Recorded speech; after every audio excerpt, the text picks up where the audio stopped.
नदी का उद्गम जिस उद्गम स्थल से होता वो उद्गम स्थल भले ही किसी एक स्रोत के रूप में हो, लेकिन जब उस नदी का विस्तार होता तो वो स्रोत भी शोध का विषय बनता जाता।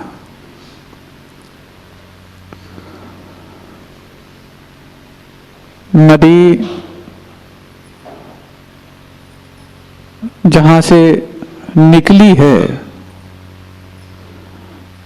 और जहां जहां से निकल करके जाती है, पता नहीं कितनों के दूषित मलों को और दूषित मनों को वो निर्मल करती चली जाती है। जब वो नदी का स्रोत उस निर्मल करती हुई नदी का मुखिया माना जाता, तो उस उद्गम स्थल को भी लोक ख्याति में प्रशंसनीय और आदरणीय कह दिया जाता।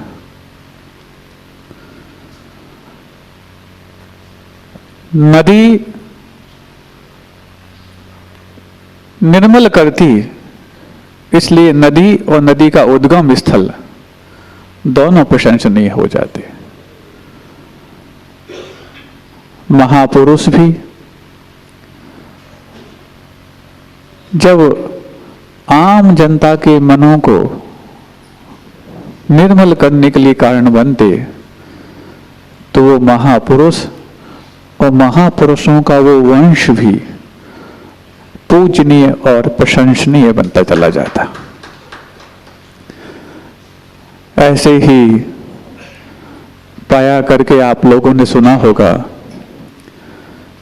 कि जो महापुरुष होते हैं, ये महापुरुष हमारे जीवन में स्वयं तो प्रशंसनीय हैं ही, लेकिन जिस कुल और जिस वंश को वो अपने उत्पत्ति स्थान के रूप में ख्यात करते, वो वंश भी पूजनीय माना जाता। आपने सुना होगा तीर्थंकरों का भी जन्म जिन जिन वंशों में हुआ है, उसमें एक प्रसिद्ध वंश है जिसका नाम इक्ष्वाकु वंश है। और राम का भी जन्म जिस वंश में हुआ उसका नाम भी इक्ष्वाकु वंश है। इक्ष्वाकु का अर्थ क्या? इक्षु, इक्षु यानी समझते गन्ना, इक्षु रस बोलते ना आप लोग, तो इक्षु से इक्ष्वाकु बना है।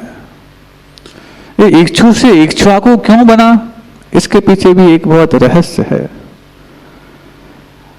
जैसे उस गन्ने का अथवा उस इक्षु का पोर पोर रसवान है, वैसे इक्ष्वाकु वंश का पोर पोर यशवान है। इक्ष्वाकु वंशी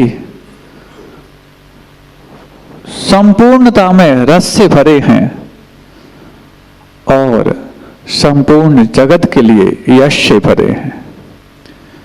ये रसवान व्यक्ति ही यशवान हो सकता है, लेकिन वो रस सांसारिक रस न हो, संसार में रहकर के भी संसार से पार उतारने का उद्यम जिन्होंने अपने जीवन से किया है, वो रस अध्यात्म का हो चाहे आनंद का हो, वो किसी को भी रसिक बना सकता है और वो उस जीवन को प्राप्त करके अपने जीवन को भी यशस्वी बना सकता है। वो प्रसंग जब राम को वनवास हुआ तो राम को वनवास होते वक्त सबकी आंखें आर्द्रीभूत थीं, सबका कंठ रुंधा हुआ था, सबके हृदय में एक ही वेदना थी कि सुनते हैं दुखियों का भगवान होता है, लेकिन यहां तो भगवान के कारण सब दुखी हो रहे हैं।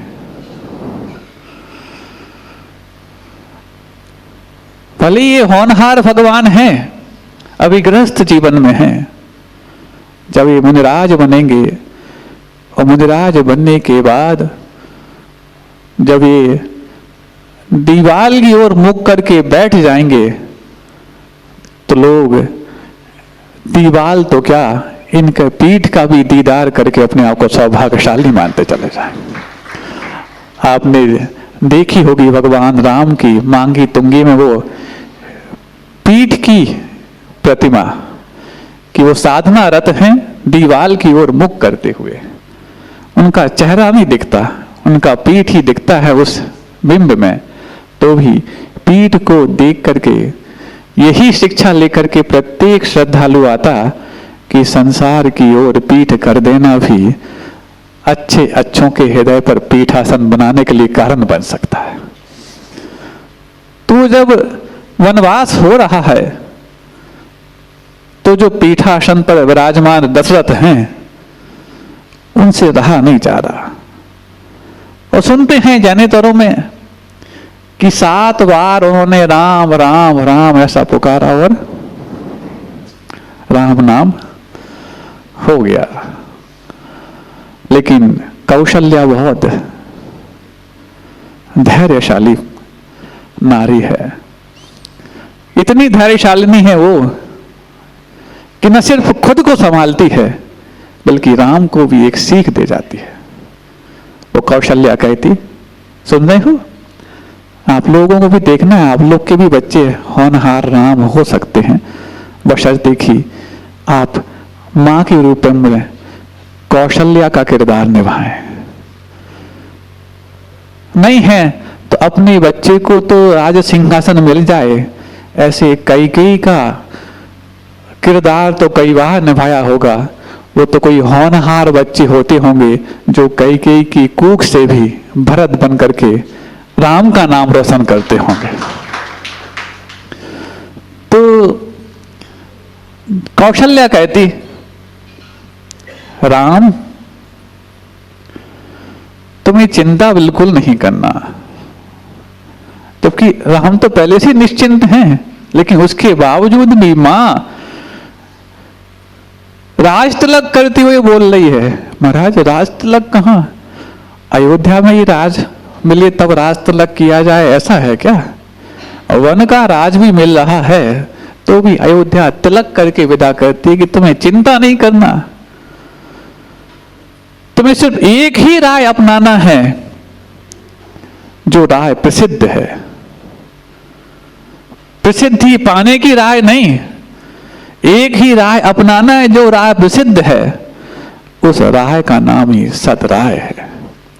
बस तुम सतराय पे चलते चले जाना, तुम्हें चिंता करने की कोई आवश्यकता नहीं, तुम धर्म की रक्षा करते चले जाना, धर्म तुम्हारी रक्षा करता चला जाएगा। रक्षति रक्षितः, जो धर्म की रक्षा करता है धर्म उसकी रक्षा करने के लिए सतत तैयार रहता है।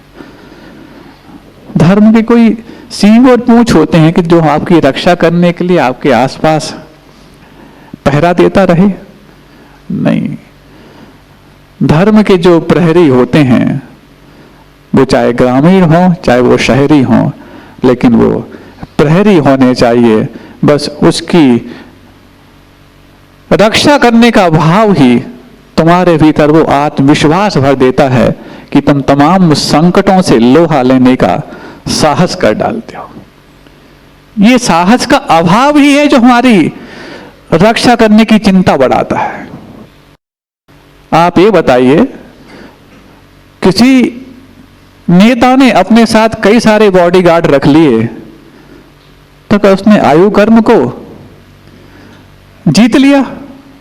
आयु कर्म को भले नहीं जीता हो, लेकिन इतनी है, अंग रक्षक मेरे साथ हैं, ये अंग रक्षक मेरी संकट में रक्षा करेंगे, ये आत्मविश्वास ही उसको आयु कर्म की उदीर्णा से बचा लेता है। आयु कर्म का उदय अलग वस्तु है बंधु, और आयु कर्म की उदीर्णा अलग वस्तु है। उदय तो एक एक निषेक, एक एक समय में जो उदय आ रहा है प्रत्येक कर्म का, वो माना जाता है, लेकिन उदीर्णा वो मानी जाती है कि एक सही समय में कई समयों के निषेक पुंज के रूप में एक साथ आ जाएं, उसका नाम उदीर्णा है, जिसको बाढ़ कहा जाता है। 100 वर्ष का आयु कर्म लेकर के कोई व्यक्ति आया हो और निषेक क्रम से यदि वो एक एक निषेक झरते जाएं तो 100 वर्ष वो जी सकता है, लेकिन आपाधापी की जिंदगी में जितने तुम आयु कर्म के निषेक लेकर के आते हो उतनी आयु जीवाना तुम्हारे लिए आसान नहीं। कभी टेंशन है, कभी आकांक्षाएं हैं, कभी अपेक्षाएं हैं, तो कभी उपेक्षाएं हैं। ये आपके आयु कर्म की उदीर्णा में निमित्त बनते हैं, और आयु कर्म की जो उदीर्णा है वो लेकर तो आए। तुम पाई पाई जोड़ करके आयु कर्म की स्थिति मनुष्य पर्याय में 100 वर्ष की लेकर के आए थे, लेकिन पुंज की पुंज झड़ा करके पता नहीं कितने कम वर्षों का घाटा खा करके और चले जाते हो। तो वो हमारे आसपास जो सुख सुविधाएं हैं अथवा सुरक्षा की व्यवस्थाएं हैं, वो हमारे अंदर सिर्फ आत्मविश्वास बढ़ती है कि चिंता की कोई बात नहीं, अब टेंशन नहीं करो, तुम आराम से जियो। यही तो मात्र वो उसके लिए अपने आयु कर्मों का अधिकतम उपयोग करने के लिए करने वाला विचार बन जाता है। ये सैद्धांतिक विषय भी है और सबके समझ में लाने लायक विषय भी है। इसलिए अपने आयु को जितना तुमने पिछले जीवन में पाई पाई करके संजोया था, कम से कम उसका पाई पाई का हिसाब तो रखो। बैंक में बैलेंस यदि कम पड़ जाए तो तुम कंप्लेन करते हो, लेकिन तुम्हारे आयु के निषेक का बैलेंस कब कहां से झड़ता चला जा रहा है जरा से भी चिंता नहीं करते। तुम्हारा अभी तो आपने कहा कि चिंता ही करने से झड़ता है, तो तमाम चिंताओं से वो झड़ता है, लेकिन आयु कर्म के निषेक मेरे ना झड़ जाए इस चिंता करने से झड़ता नहीं है, बल्कि जो झड़ रहा था उसमें रोकथाम की जा सकती है। कैसे महाराज? वर्तमान में जीना सीख जाओ। भविष्य और अतीत में जैसे जाते हो, या तो संकलेश होगा या अति हर्ष होगा। अति हर्ष में भी तुम्हारे आयु कर्म की उदीर्णा, क्योंकि ये राग के प्रतीक माने जाते हैं, और अति विषाद में भी तुम्हारे आयु कर्म की उदीर्णा, क्योंकि ये द्वेष का कारण बन जाता है। इस कारण से ये राग द्वेष ही हैं जो तुम्हारे आयु कर्म के निषेकों को समय से पहले खिलाने के लिए कारण बन जाते हैं। अपनी पूंजी बमुश्किल पाई है, वो भी मनुष्य पर्याय जैसी दुर्लभ पर्याय में। किसी के उधार लेकर के तुमने मनुष्य पर्याय के आयु कर्म के निषेक खरीद लिए हो? क्यों? दान देने के लिए भले ही किसी से उधार ले लो, कर्जा ले लो, लोन ले लो, लेकिन आयु कर्म को तुम न किसी से उधार ले सकते, न किसी के जीवन में असरण मृत काया में हर्षित निज जीवन डाल सकेगा क्या? ये गाते कि नहीं गाते? हाँ, कोई अपना जीवन न तुम्हारी काया में डाल सकता है, न तुम अपना जीवन किसी दूसरे की काया में डाल सकते हो। लेकिन ये माया जो इकट्ठी की जा रही है वो सिर्फ इसलिए कि हम अपनी उम्र को पूरा जी सकें, बल्कि उस उम्र को भी बढ़ा सकें। तुमको हमारी उम्र लग जाए, ऐसा गाते रहते, हंसी आती उस समय। सम्राट महाबल सेनानी उस क्षण को टाल सकेगा क्या? अशरण मृत काया में हर्षित निज जीवन डाल सकेगा क्या? उस सम्राट महाबली भी तुम्हारे अंदर एक निषेक तो डाल के दिखाए। रत्नों की वृष्टि करने वाला कुबेर, हम तो कह रहे, हम जैसे सामान्य व्यक्ति तो क्या, तीर्थंकर जैसे महापुरुषों के जीवन में एक निषेक बढ़ा के दिखा दे, तब जाने कि तुम्हें जन्म के बल्कि गर्भ के 6 महीने पहले से तुम्हें रत्नों की वृष्टि जो प्रारंभ की थी, तुम्हारे पास सामर्थ्य है कि तुम एक निषेक बढ़ा सको। नहीं बढ़ा सकता। तो फिर वो इतने भी आसपास अंग रक्षक हैं, वो तुम्हारे आयु के निषेक नहीं बढ़ाते, तुम्हारे अंदर आयु को पूरा जीने लायक आत्मविश्वास बढ़ाते हैं कि मैं पूरा जी लूंगा। तो ऐसी वो कौशल्या कहती है राम से, राम चिंता मत करना, तुम सिर्फ उसी राह पर चलना जो प्रसिद्ध है। प्रसिद्धि पाने के लिए नहीं, सिद्धि पाने के लिए। और सिद्धि पाने के लिए प्रसिद्धि की आवश्यकता नहीं, विशुद्धि की आवश्यकता है। और विशुद्धि के लिए जो सन्मार्ग है, उस सन्मार्ग पर चलने की आवश्यकता है। धन्य है वो मां जो अपने बेटे को वन में भेजते वक्त भी विशुद्धि बनाने का पाथे रख रही है। पाथे समझते हो? पठौनी। आज तो कहां महाराज पठौनी की आवश्यकता है, अब तो जहां जाओ वहां तैयार मिलता है। हाँ, पहले तो पंगत में भी जाओ तो अपने घर से गिलास ले जाते थे, अपने घर से लोटा ले जाते थे। अब तो स्वाभिमान भी बेच करके आ जाते हैं।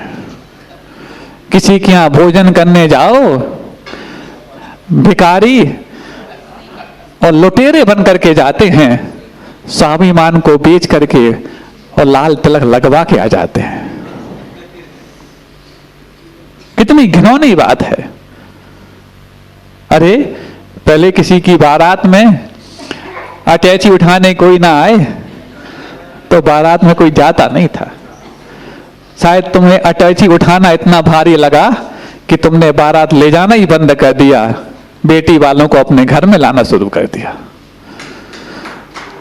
वो शब्द ही आज गायब हैं कि बुलौआ और चलौआ। बुलौआ को तुमने महिला संगीत जैसा घिनौना रूप दे दिया और चलौआ को तुमने अपने चाल चलन से चलायमान कर दिया। कहां गया वो स्वाभिमान? अरे जिल्लत की जिंदगी से तो खुददारी की एक रोटी अच्छी जो हम अपने हाथ से पका करके खा लेंगे, और तुम जिल्लत से वो ढेरों 100-150 व्यंजन खा करके आ भी गए तो क्या? रॉबिन हुड में और तुम में कौन सा अंतर है? रॉबिन हुड का नाम सुना? क्योंकि आज की शिक्षा पद्धति में ऐसी चोर और लुटेरों का नाम सुनाया जाता है। कहां राम और भरत की बात सुनाई जाएंगी? वो तो कभी कभार महाराज जब मिल जाते हैं तो 4-5 दिन से रामायण भी ऐसी लगती है कि नई रामायण हो।